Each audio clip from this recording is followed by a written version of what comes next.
Домино за рулем, летающий кузов и другие фантазии инженеров и дизайнеров XX века, автопилоты уже начали массово выезжать на дороги, а совсем скоро такие модели будут использоваться в качестве такси. Тем временем крупнейшие логистические компании уже мечтают о грузовиках без водителей, которые будут ездить по отдельной полосе. Будущее настолько близко, что через несколько лет автомобили, в которых есть полноценное место водителя, будут восприниматься как атовизм. Таким ли видели будущее 50-100 лет назад? Совпадения есть, но некоторые фантазии пока все еще далеки от массового производства. В самом начале своей многолетней карьеры в Cadillac и Buick такими видел автомобили будущего известный дизайнер Уэйн Кадди. Похожей внешностью в итоге обладали некоторые американские модели, например, Pontiac Firebird. А двери типа крыло чайки до сих пор используются на серийных суперкарах. Скажем, в легендарном Mercedes-Benz ELS-AMG знакомый фанатам по работам на DC Comics, Рассел Хит видел машину будущего двухместной, круглой, способной летать и немного похожей на старую радиолу. Пока аналогов у автомобиля, изображенного на скетче художника, нет. Такими видел дороги будущего японский иллюстратор Шигеру Камацузаки, известный по многочисленным комиксам. Не совсем понятно, как именно должны перемещаться по дорогам будущего автомобили. Судя по общему плану, машины, возможно, могли лететь над водой. Один из самых известных футуристов современности, Сид Мит, в начале своей карьеры даже успел поработать на Ford, но настоящую известность получил за работы в фильмах «Бегущий по лезвию бритвы», «Чужой» и «Трон». Такими в своих эскизах он представлял службы экстренной помощи будущего. Известный американский иллюстратор, футурист Артур Рейдба в 1946 году был уверен, что так будут выглядеть автобусы в будущем. Новые материалы, новые технологии, комбинация силы и скорости, ёмко описал транспортное средство художник. А так в 1948 году Рейдба видел заправки будущего. Возможно, он немного ошибся в дизайне строения и вертолетах или дронах на крыше, но общая концепция АЗС очень напоминает современные аналоги. Еще одна работа Арута Рейдба. Так, в 1952 году он изобразил метро. Простое, удобное, без очередей. Что-то подобное совсем недавно пытались воплотить в жизнь в Китае. Позже выяснилось, что тесты нового транспортного средства оказались аферой. Этот скетч, сделанный Сидом Мидом в 1975 году, называется «Концепт японской машины». И действительно, подданные императора в будущем выпустили немало похожих автомобилей. Даже относительно современная Honda Insight силуэтом кузова отдаленно похожа на него. Однажды ваш автомобиль сможет ехать по электрическому шоссе сам. Его ускорение и траектория будут контролироваться электронными девайсом, встроенными в дорогу. Поездки станут более приятными, а шоссе — безопасными. Никаких пробок, аварий, уставших водителей, обещает рекламный постер 1950 года. Как мы знаем, вопрос автономного вождения был решен иначе. Таким общественный транспорт будущего видели немцы из шоколадной фабрики Theodor Hildebrandt und Sohn более 100 лет назад. Открытка с чудо-амфибией была вложена в продукцию компании еще в 1900 году. Начало 21 века — это самое будущее, о котором все раньше мечтали. Точнее так, начиная с середины XIX века, когда оформился жанр научной фантастики в современном его понимании, и дальше, когда футурология постепенно становилась вполне научной дисциплиной, писатели, художники, режиссеры, публицисты и ученые, описывая будущее, чаще всего описывали именно период с 2000 по 2030 годы. Почему первая четверть 21 века так интриговала разнообразных предсказателей будущего? Наверняка выясняют культурологи. Нам же интересно узнать, как описывали то будущее, которое для нас настоящее, и пока оно еще для нас настоящее. Для этого составили коллективный портрет последних 3 десятилетий в предсказаниях от Жюля Верна до Марти Макфлая.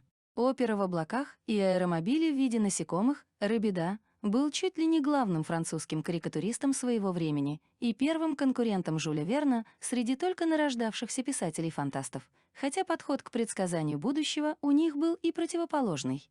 Верн вечно штудировал научные труды, чтобы наполнять тексты реалистичными, насколько это было возможно, предсказаниями. Для Рабида же было важнее, чтобы его штуковины из будущего и в тексте, и на рисунках выглядели поэффектнее.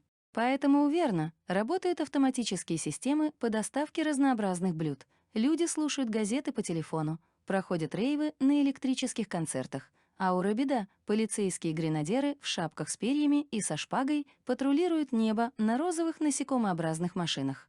Сейчас оба были бы довольны. Верн, что предсказал все на свете, а Робида, что почти такие же, как у него, уж точно эффектные, машины летают в ходячем замке Хаяо Миядзаки. Кредитки, супермаркеты и музыка в телефоне. По сюжету, в 1887 году состоятельный бостонец после ужина с невестой впадает в летаргический сон и просыпается в 2000-м, где случайно влюбляет в себя правнучку той самой невесты.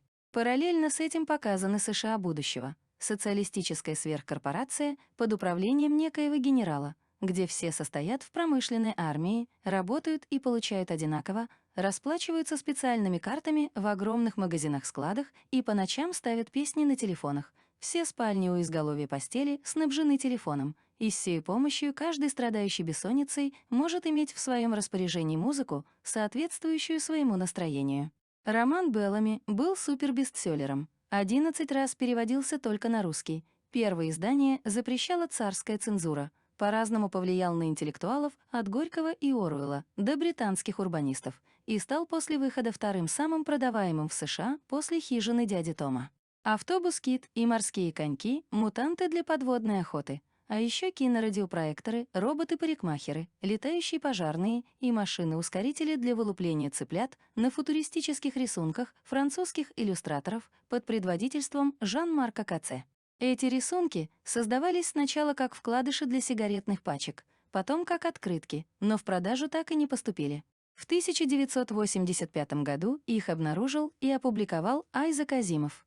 Видеосвязь, роботы и власть машин в городе-государстве Метрополис на верхних этажах домов-небоскребов вечно кутят богачи, приближенные к местному диктатору.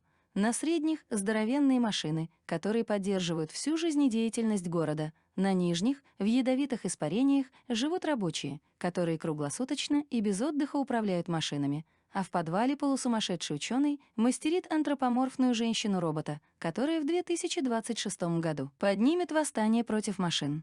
Главный sci-fi в истории кино, который обожали и цитировали Генрих Геббельс, Альфред Хичкок, Джордж Лукас и Леди Гага, а ЮНЕСКО объявила первым фильмом под своей защитой. Сам Ланг не очень любил и считал, что переборщил в фильме с неолудизмом. Монорельс, вертолет и катер-танк, так иллюстраторы японского журнала для мальчиков-подростков представляли транспорт через 100 лет. Особенно впечатляет горящий мини-Титаник, из которого выстреливают шлюпки. Детям такие футуристические заходы вроде бы нравились. По крайней мере, как раз в 1936 году тираж журнала достиг рекордных для него 750 тысяч экземпляров. Урбанизация с помощью атомных взрывов и управление погодой «Диафильм» в 2017 году, 1960, так советские художники представляли Союз накануне столетия Октябрьской революции. В Арктике под землей растут города вечной весны, новые территории расчищают для застройки с помощью точечных ядерных взрывов, завтраки готовят умные кухонные агрегаты, детей отправляют в плавучие детсады, почему-то непременно на Черное море, а советские корабли бороздят просторы Альфа Центавра. Эдакий рай, где последние империалисты, пытаясь устроить теракт, взорвали сами себя. Единственное, что смущает, в этом мире победившего социализма главный ученый-метеоролог делает презентацию с помощью той самой старой деревянной советской указки. Лифт в космос, смарт-часы и сапоги-скороходы, журнал «Техника молодежи» с самого начала, в 1930-х, был главным sci-fi изданием на русском, а к 1960-му на волне всеобщего помешательства на космической гонке и немалых успехов СССР в ней стал, если угодно, Библией советских футурологов-любителей. В этом журнале впервые публиковались братья Стругацкие, но в отличие от их поздних произведений, будущее по версии техники молодежи чаще изображалось в поцензурном, аккуратном виде, побольше картинок, поменьше текста. В специальной рубрике «Окно в будущее» десятилетиями рассказывали и показывали всякие чудеса, от голубого огонька на циферблате до подземных городов, порожденных страхом перед будущей войной. В том виде, в котором его предсказывали, апокалипсис не случился. Но специально для тех, кто все-таки опасается восстания машин, еще раз напомним, даже Жюль Верн ошибался. Прадедушка современного sci-fi и впрямь предсказал кучу всякого, от вертолета и подводной лодки до интернета.